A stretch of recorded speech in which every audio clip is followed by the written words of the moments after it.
அஸ்ஸலாமு அலைக்கும் வரஹ்மத்துல்லாஹி வபரகாத்துஹு. அல்ஹம்துலில்லாஹி ரப்பில் ஆலமீன். வஸ்ஸலாத்து வஸ்ஸலாமு அலா நபியினா முஹம்மதின் வஅலா ஆலிஹி வஸஹ்பிஹி அஜ்மஈன். அம்மா பஅத். கண்ணியத்திற்குரிய எல்லாம் வல்ல அல்லாஹ்வின் நல்லடியார்களே, நோன்பின் சில சட்டங்கள் என்ற தலைப்பில் தொடர் உரையாக நாம் பார்த்து கொண்டு வருகின்றோம். இஅ்திகாஃப் இருப்பதின் நோக்கம் என்ன என்பதை இன்ஷா அல்லாஹ் இந்த தொடரில் நாம் பார்ப்போம்.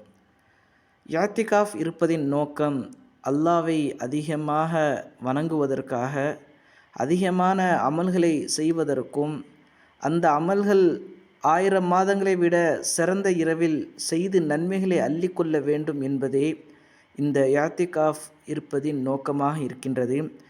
ரமலான் மாதத்தில் இறுதி 10 நாட்களில் அந்த 1000 மாதம் கொண்ட அந்த இரவை அடைவதற்காக இருக்க வேண்டும் என்பதை நாம் ஹதீஸ் மூலமாக நாம் தெரிந்து கொள்ளலாம்.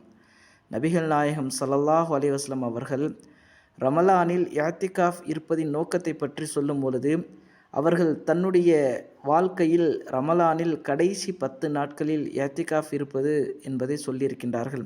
அதுவே சிறந்தது என்பதை சொல்லியிருக்கின்றார்கள்.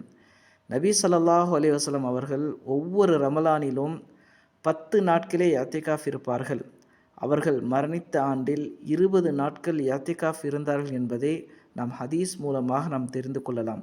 ஆக ரமலானுடைய மாதத்தில் இஅ்திகாஃப் இருப்பது அல்லாஹ்வை வணங்குவது, அதிகமான அமல்களை செய்வதற்காக இருக்கின்றது, அல்லாஹ்வை திக்ரு செய்வதற்காக இருக்கின்றது, குர்ஆன் ஓதுவதற்காக இருக்கின்றது. அதே போல் ரமலானுடைய மாதத்தில் கடைசி 10 நாட்களில் அந்த புனிதமிக்க இரவை அடைவதற்காக 1000 மாதங்களை விட சிறந்த இரவு என்று அல்லாஹ் சொல்லியிருக்கின்றானே, அந்த இரவில் நன்மையை செய்வதற்காகவே இந்த இஅ்திகாஃப் இருப்பதின் நோக்கமாக இருக்கின்றது என்பதை நாம் ஒவ்வொருவரும் புரிந்து கொள்ள வேண்டும். ஆக அல்லாஹ் நம் அனைவருக்கும் இந்த ரமலானுடைய மாதத்தில் இஅ்திகாஃப் இருப்பதை அமல்படுத்துவானாக, தௌஃபீக் தருவானாக.